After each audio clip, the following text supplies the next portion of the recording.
hardest parts of being a YouTube creator is figuring out how to make good thumbnails that actually get people to click. And I've got bad news and good news. The bad news, your thumbnails are probably the most important thing about your videos, so getting them right really matters. But the good news is I'm gonna show you 3 basic principles that will take your thumbnails from garbage to great. The first basic design principle to understand about your thumbnails is composition.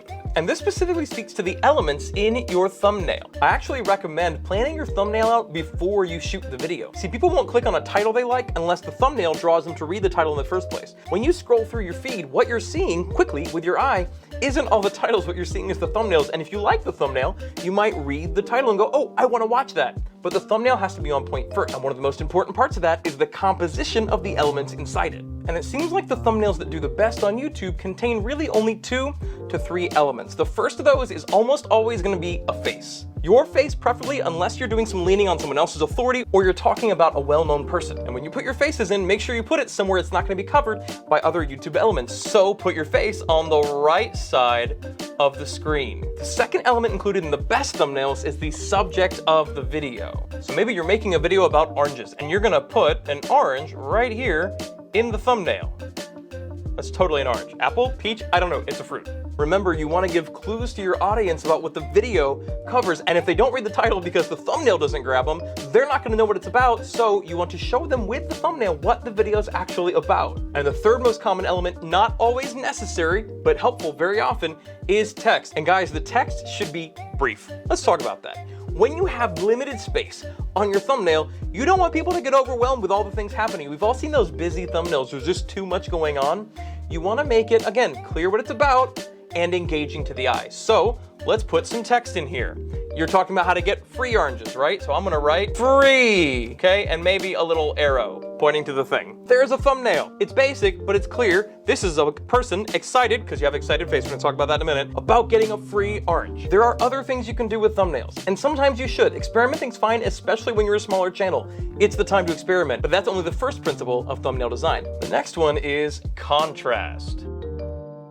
There are actually 2 types of contrast I want to make sure you understand coming out of this. There's contrast in light and there's contrast in color.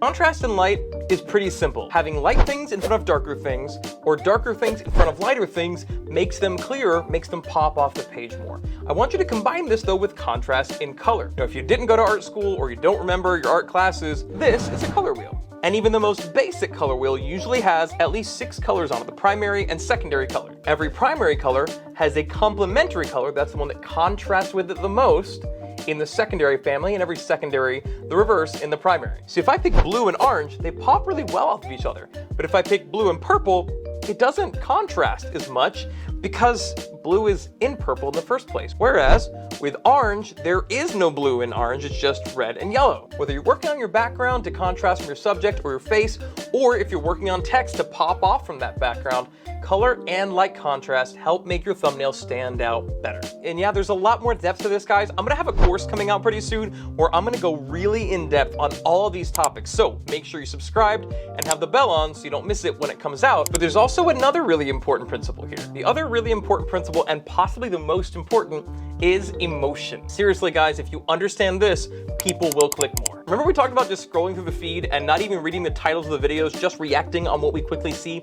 We don't actually have time usually when we're scrolling through YouTube to think through what might be the subject of the video unless we read the title. And even if we care about the theme of the content, we may not think about whether or not we care about it, because a lot of times all we really have time to process is the emotion that's triggered by that thumbnail. And yeah, this is why so many YouTubers put annoyingly expressive faces on their thumbnails. I do it. Why? Because people won't click unless they feel something.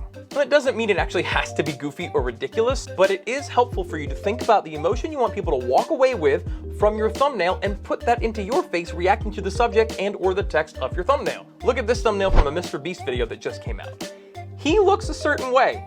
why? What's going on behind him? Well, now you notice what's happening and you see his face and you're like, I want to know what's really happening in this video because of the feeling on his face that dragged you to look at the plane in the background in the first place. See, we generate emotion through our facial expressions. Whether I'm smiling or terrified, the emotions we convey on our thumbnails makes a big difference, but so do the emotions we create in our editing process. And if that's something you're struggling with, I actually made a whole video breaking down my entire editing workflow. So after you hit subscribe, go ahead and click here to watch that.